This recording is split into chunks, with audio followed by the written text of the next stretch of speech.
C'était une promesse forte du candidat Emmanuel Macron que d'ouvrir plus largement l'assurance chômage aux démissionnaires et aux indépendants. Alors le projet avance, il sera déposé en Conseil des ministres au cours de la deuxième quinzaine d'avril et il sera discuté au Parlement à la fin du printemps. Alors qu'y a-t-il dans ce projet? Les démissionnaires, donc les gens qui démissionnent, comment vont-ils pouvoir obtenir une indemnité d'assurance chômage? Alors il va falloir remplir des conditions. Tous les démissionnaires ne pourront pas y avoir droit. Ces conditions sont les suivantes. Le démissionnaire doit d'abord avoir cotisé pendant 5 ans de manière continue avant de demander à bénéficier de l'assurance chômage et il doit surtout avoir un projet professionnel de reconversion, c'est-à-dire avoir envie de créer une entreprise ou avoir envie de changer de métier. Si ces conditions sont remplies, il touchera exactement la même chose que ce que perçoivent aujourd'hui les chômeurs et sur les mêmes durées, c'est-à-dire 2 ans ou 3 ans pour les seniors. Pour les indépendants, c'est une autre solution qui a été arrêtée, c'était un peu plus compliqué à mettre en œuvre.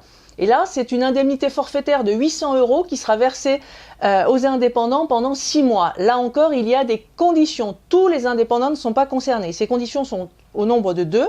La première, il faudra que l'indépendant soit en liquidation judiciaire et il faudra aussi qu'il puisse justifier d'un bénéfice imposable de 10 000 € avant de demander de percevoir cette indemnité de 800 €.